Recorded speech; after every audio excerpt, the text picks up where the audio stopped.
You're listening to Good Morning Gwinnett, a division of ABK Media Group, hosted by Audrey Bell Kearney, sharing stories about people and places around beautiful Gwinnett County every day at 9 a.m. Southern living at its best.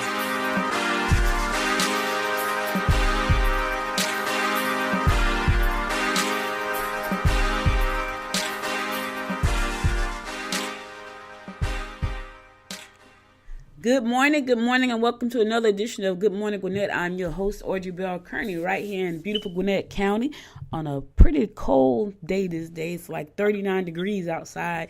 I kind of feel like I'm back in Jersey a little bit.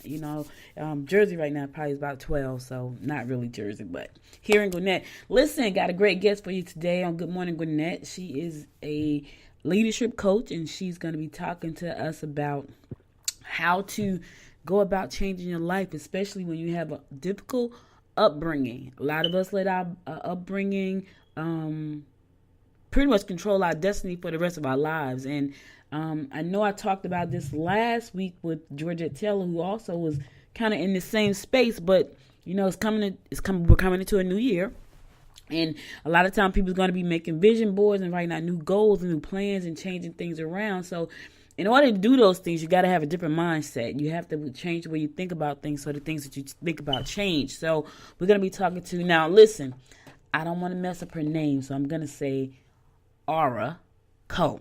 And it may be right, but did I say that right? Yes, you did. That was perfect. No, great. So listen, tell me. I read a lot about you, and you have a very interesting story. When I met you, I thought you were probably like 25, but then when I dug deeper into your background, I see that you may be a little bit older than 25.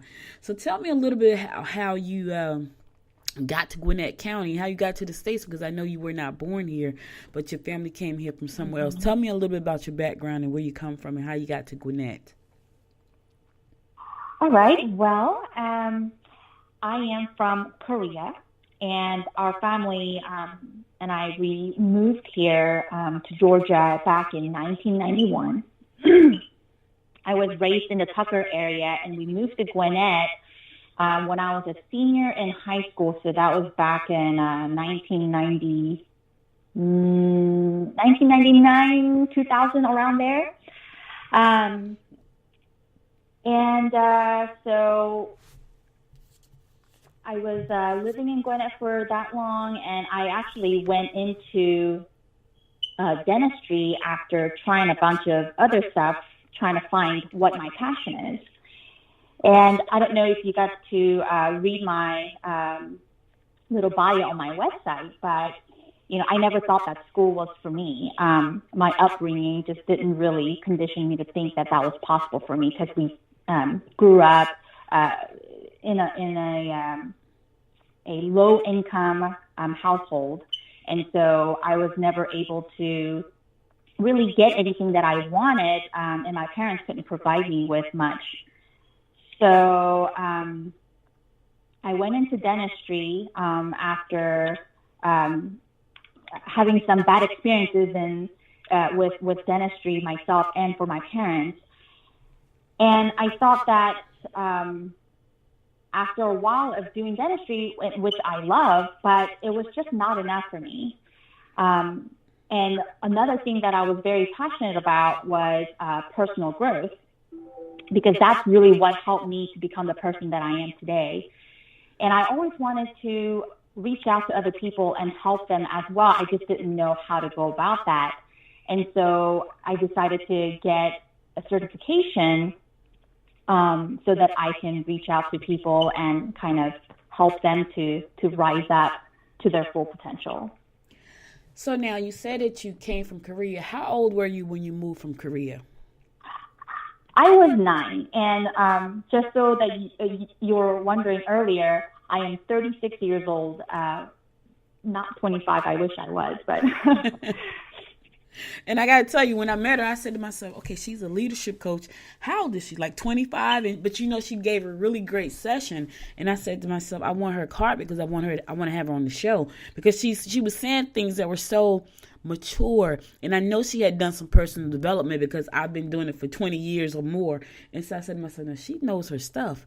And so I want to have her on the show. You know, I did read your website. I did read your bio on your website. And you said a lot of great things on there. I want to jump into one thing. I watched a show called, and I don't watch a lot of television, but I have my favorite shows. And my new favorite is called A Million Little Things. I don't know if you heard of that show before. No, I have not. I don't really watch much TV, so kind of tell me about it. Yeah, me neither, but I have my favorite. So A Million Little Things started out with a guy. He was very successful. He had 3 friends, and they were all pretty cool.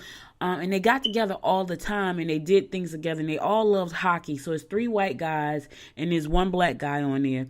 And the show opened up with the first episode that came out. The black guy was in the kitchen about to kill himself by taking some pills. And right as he was putting the pills in his mouth, he got a call from the other friend saying that his other friend, the very successful friend who was always so positive, had just killed himself. And so it dives really deep into depression. And so I know a lot of times, especially in the African American community, nobody talks about depression in our community. But I see that you shared it very openly on your website about depression, and I want to talk a little bit about that. You said that's like living your own little invisible prison. Tell me a little bit about that. So, depression really comes from not having the life that you envision for yourself, like the blueprint that you have of your life is not really showing up in reality, and that's really what causes depression. And it also comes from different limiting beliefs that people may have about themselves. So, and we all have those limiting beliefs, and, we all have this negative self-talk in our heads. And,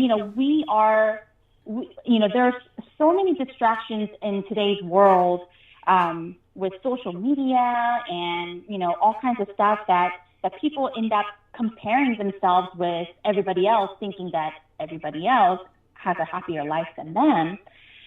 And when you kind of get caught up into all of that, you start to get very discouraged, and then you lose the motivation and the inspiration to do what you need to do. And that's basically the start of this invisible prison, right? You have this continuous limiting belief in your head, and you're constantly beating yourself up, and you kind of stay in this bubble and really don't know how to get out of it. And if you look at some of the celebrities that have killed themselves in the past couple of years, like, there was Anthony Bourdain, Kate Spade, and Robin Williams. I mean, those were all very, very famous people, and they were very loved by everyone else. But really, inside, they didn't love themselves because of how they thought about themselves and what their limiting beliefs were. So it's really a scary thing. And like you said, people really don't feel comfortable talking about it because they don't want to feel sorry for themselves, or they don't want other people to feel sorry for them. Yeah, but yeah, because it was so funny because on the show, his name is what is his name on the show? Rome. He went to go talk to his parents because the psychologist told him, listen, go talk to your parents and see, did anybody suffer from depression in your family? And his father was like, you just got to be strong, But his mom said to him on the way out the door, oh yeah, your father struggled, and pretty much gave him permission to say, okay, it's all right for me to have these struggles as well. And I think for a lot of people, they do it in silence. They don't talk to anyone. And it doesn't help because when you don't talk to anyone, it just makes things worse. And so I know that you had an awakening. What brought you out of depression? What brought you to this awakening that you had? Well, for me, I've experienced many depressions throughout my life in different situations. But one of the things that I did that helped me to get out of that was I didn't really think about a shortcut. even though I was going through depression, I knew that this will also pass. And so I knew that even though I felt miserable, I had to stay strong and talk to myself in a certain way. So even though it was hard, I kept telling myself, okay, I'm going to get through it. How can I learn from this? And how can I not have this happen to me again?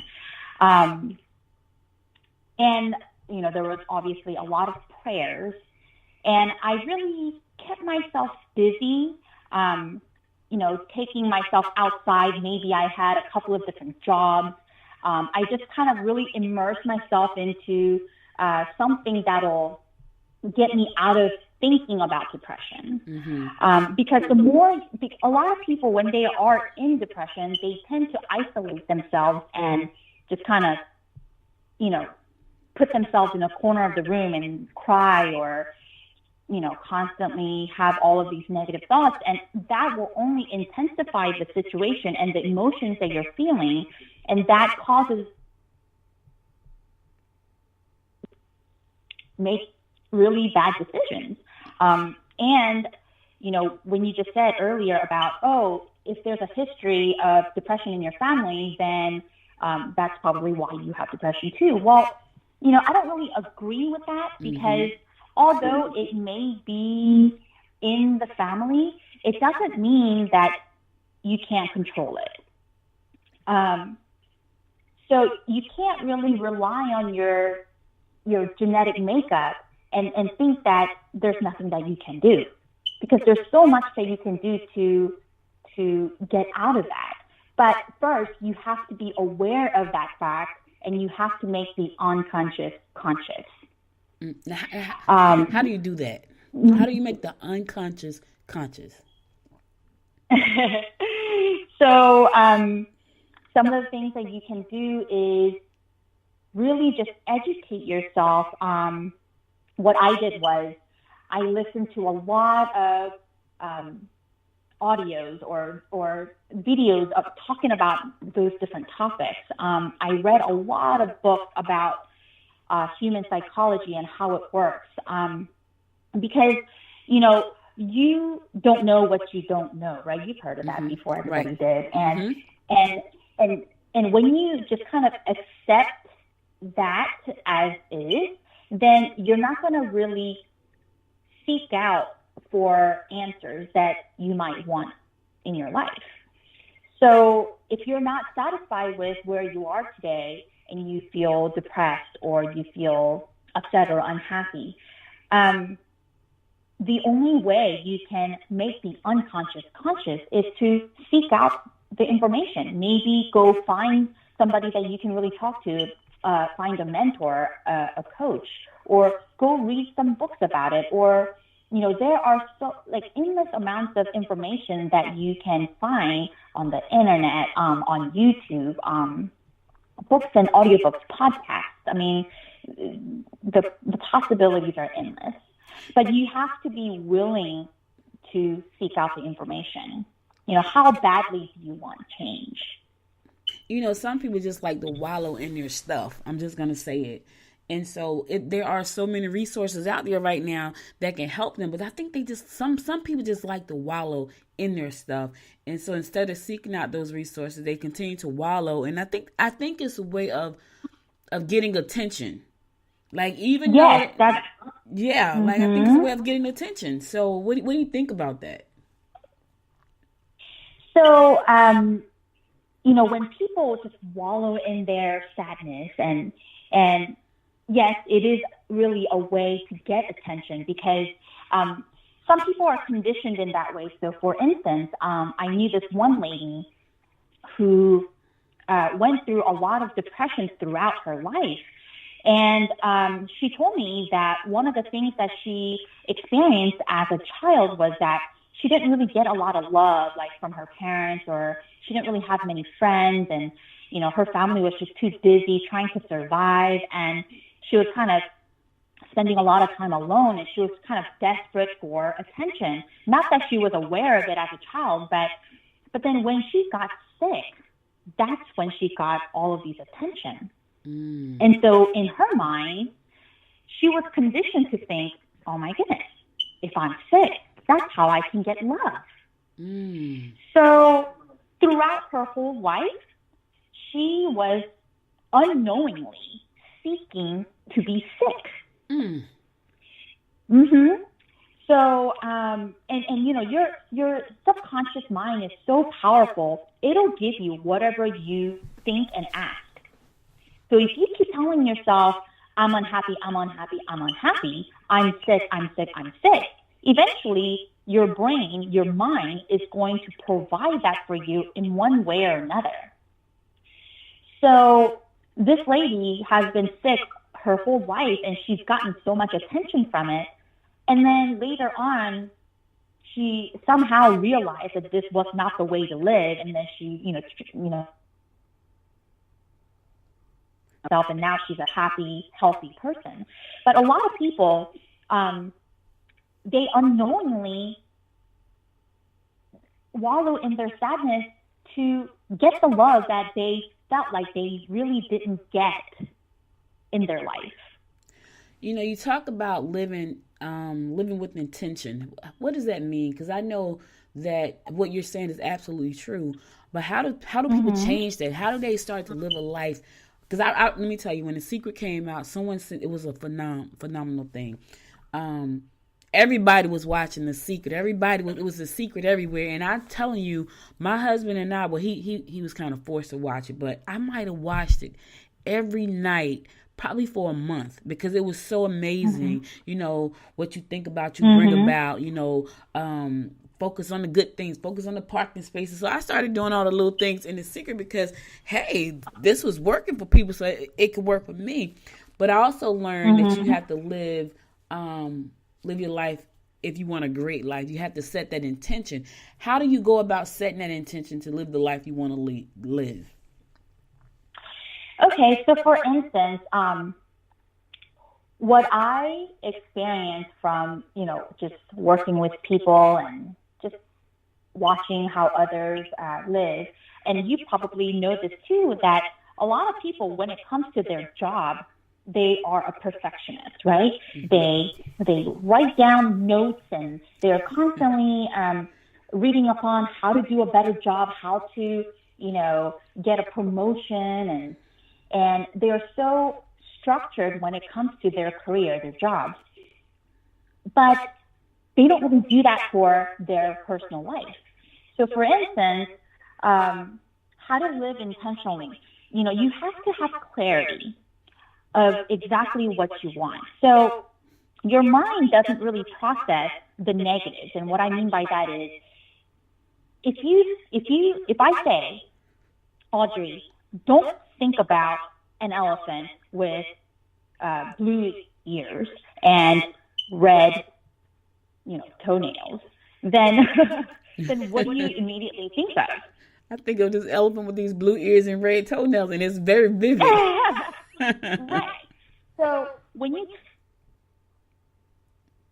don't do whatever or don't be whatever, your mind is not going to process the don't part.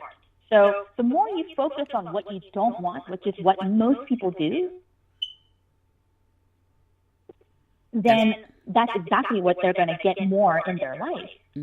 So to live intentionally, you have to be very clear on what you want. It's kind of like going to a restaurant and you sit down and you look at the menu, and when you order, do you order what you don't want? Do you tell the server what you don't want?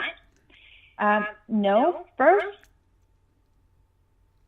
exactly how you want your plate of food, how you want it cooked, you know, how you want your drink to be, you know, how do you want your sauce to be on the side or on top of your, you know, food.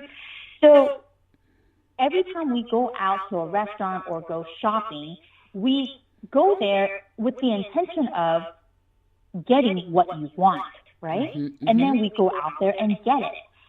Well, we need to do the same thing with our life. We have to be clear on what we want and then work on getting that a little bit at a time. So a lot of people tend to be overwhelmed with their goals because they try to do everything all at once, thinking that this has to happen immediately. But it's all about taking one step at a time, breaking them down to bite-sized sessions, if you will. And, you know, some of the things that I do and a lot of people that are high performance do, they write their goals down every morning, first thing when your brain is fresh and away from any distractions or anybody. And you set your day up mentally as to how you want the day to go. So that could apply to anything. You know, how do you want to act? How do you want to be? How do you want to interact with people? How do you want your mindset to be for that day, that week, that month? And so you have to really talk to yourself in that positive, intentional manner, because most people, they go through life in autopilot. Mm-hmm.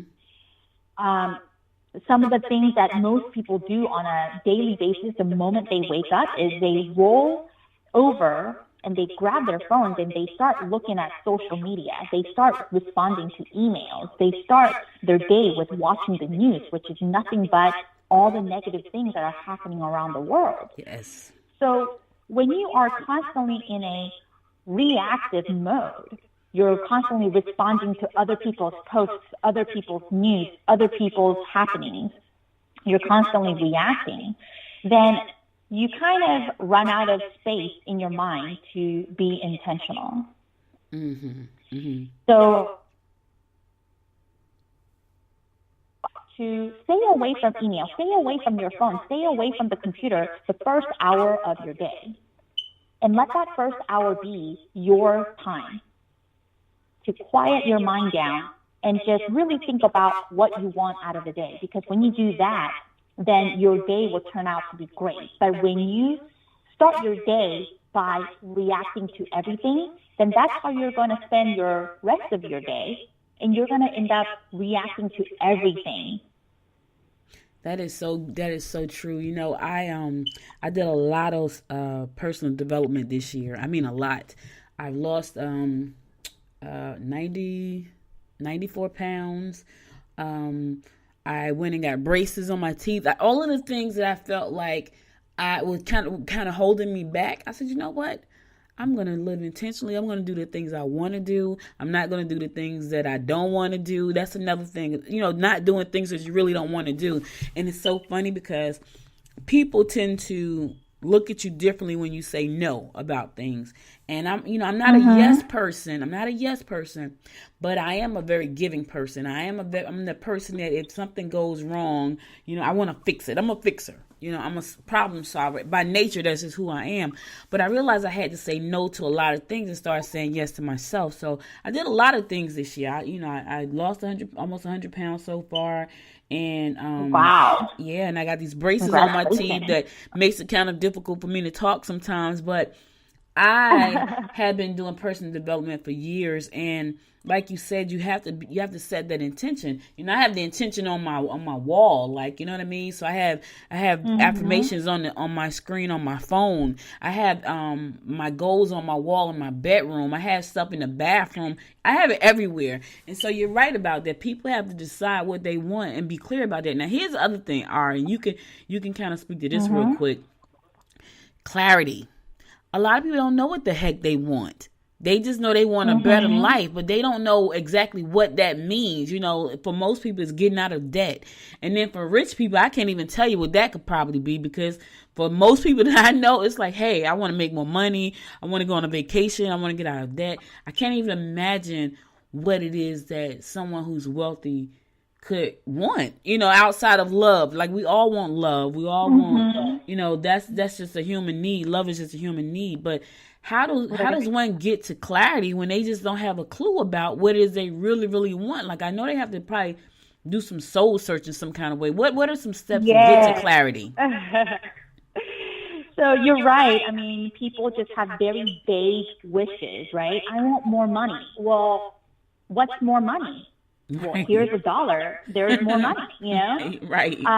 So that's very vague. So, you know, when it comes to clarity, you have to start with deep inner work, which is working on yourself, investing in yourself, because you have to know yourself better than anyone else for you to have clarity on yourself first, so that you have more clarity on what you want in your life. So people think that having goals is all that they need to do. But a goal is not something that, it's not a place to get to, it's a place to come from. So you have to become the person that you want to be in order for you to get the things in your life that you want, right? So for instance, you may want a loving relationship, right? Just full of deep connection and understanding and nurturing, right? You want that kind of relationship with somebody, but you may be a person who is always angry and always complaining and always procrastinating, right? Well, when you think about it like that, how can you have that loving relationship when you are a person that's just full of complaint and anger, right? So you have to first work on yourself to be the person that can attract that type of relationship. So if you want a guy, a man who is nurturing and loving and caring and just, living this positive, healthy life, how would that person be attracted to you? Right? Probably not a very good chance of that. So you have to first figure out what you want. And then you have to work to become that person that can fit into that situation. Wow. So this is not an easy task. I mean, you have to really sit down and take some time to really think about what it is that makes you a person of fulfillment. But first, you have to become that person. You have to be happy about who you are as a person. You have to have that self-love. You have to have that self-respect. And then when you get to that place, then things come to you in a more clear way.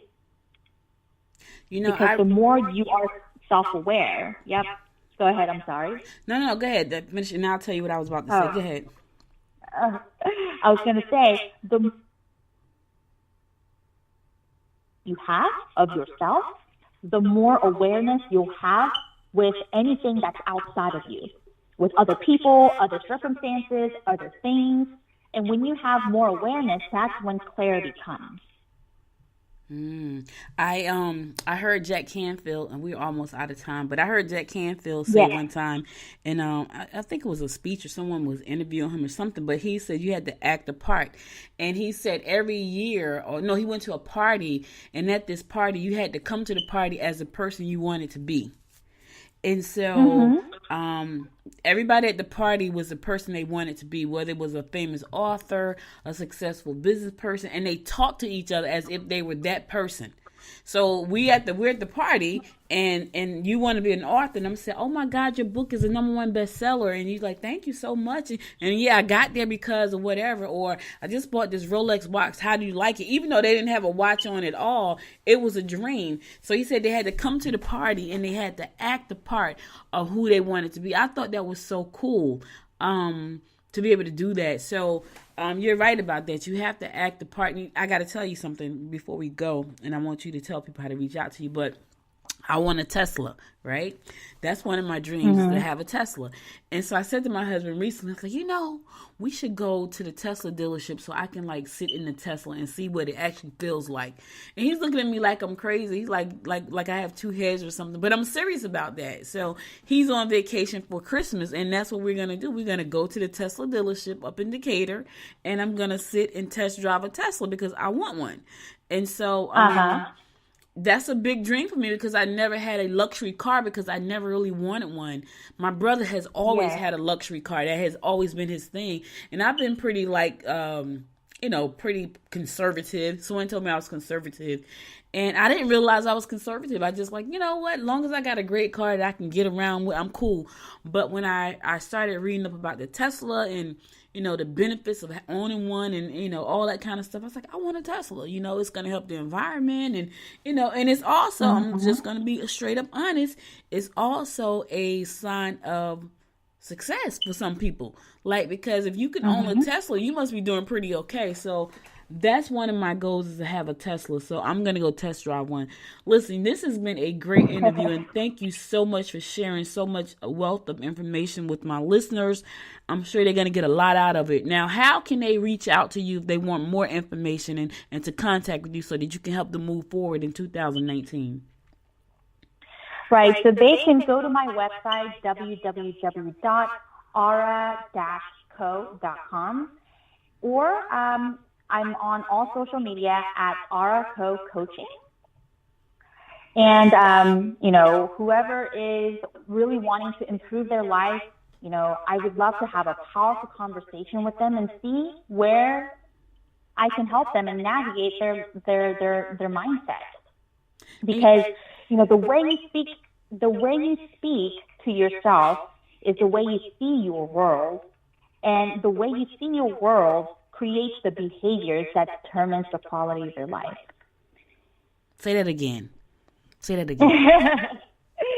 I said, the language that you speak in your mind,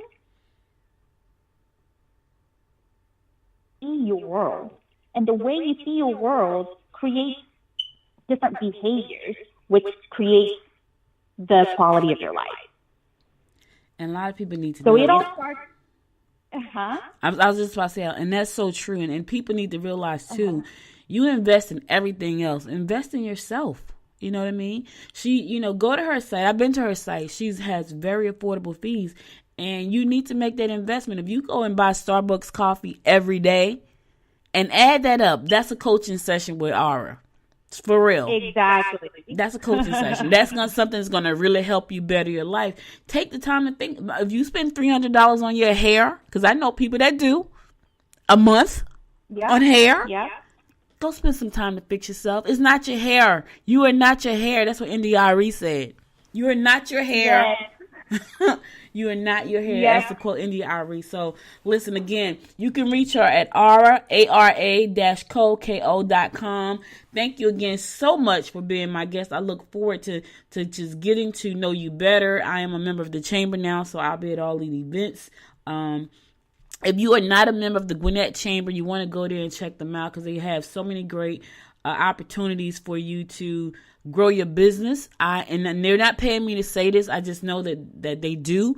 I've never been a part of an organization that does over 300 events a year, so you can get out there and network and meet great people like Aura, except for the Gwinnett Chamber. So just give them a shout out, because I just believe in what they do. As a matter of fact, we're going to have someone from the chamber on the show next week, so make sure to stay tuned. Check out the website for more upcoming guests, www.goodmorninggwinnett.com. And see what we got going on. If you want to start a podcast, I have a program called Podcast Power Play. And you want to be a podcast power player, go on over to goodmorninggwinnett.com and check out Start a Podcast. And because listen, this is a great way to get your information out there on so many levels. You can either be a guest or you can have your own, but it's a great way to get your information out there. I've been in media for 20 years, and I just want to say this. I've been in media for 20 years, and I've been on tons of shows. I've been the person hosting, and I've been on shows hosted by other people. I've been doing podcasting since it came out in 2008. But you never want to give up a PR opportunity. Some people think that, you know what? Oh, I don't know that person, so I'm not going to be on that show. I interviewed Mark Victor Hansen 3 times, and I said to him, why did you do my little show? I was on radio at the time. And he said, because you never know who you're going to reach. And so He was in California. I was in South Orange, New Jersey at the radio station doing my show. It was 7:30 a.m. on a Saturday morning. Of course, in California, it was about 4 o'clock in the morning or 4:30 in the morning. And he did the show 3 times. So you never want to pass up an opportunity to get your message out there to the public, because you just never know who's going to hear you, and you never know who's going to reach out to you for help. So again, Ira, thank you so much. If I don't talk to you or see you before the holidays, have a wonderful, wonderful holiday, you and your family. And hopefully I'll see you again soon. All right. Well, thank you so much, Audrey, for having me. You're doing a great thing here on your talk show. I love it. Thank you so much. And Merry Christmas. Thank you. Merry Christmas to you as well. Mm-hmm. Bye-bye. You've been listening to Good Morning Gwinnett. Make sure to tune in daily at 9 a.m. Eastern Time to find out what's happening around Gwinnett. If you missed an episode, go to www.goodmorninggwinnett.com to catch up. If you like this episode, go ahead and subscribe to the show now and share it with your friends.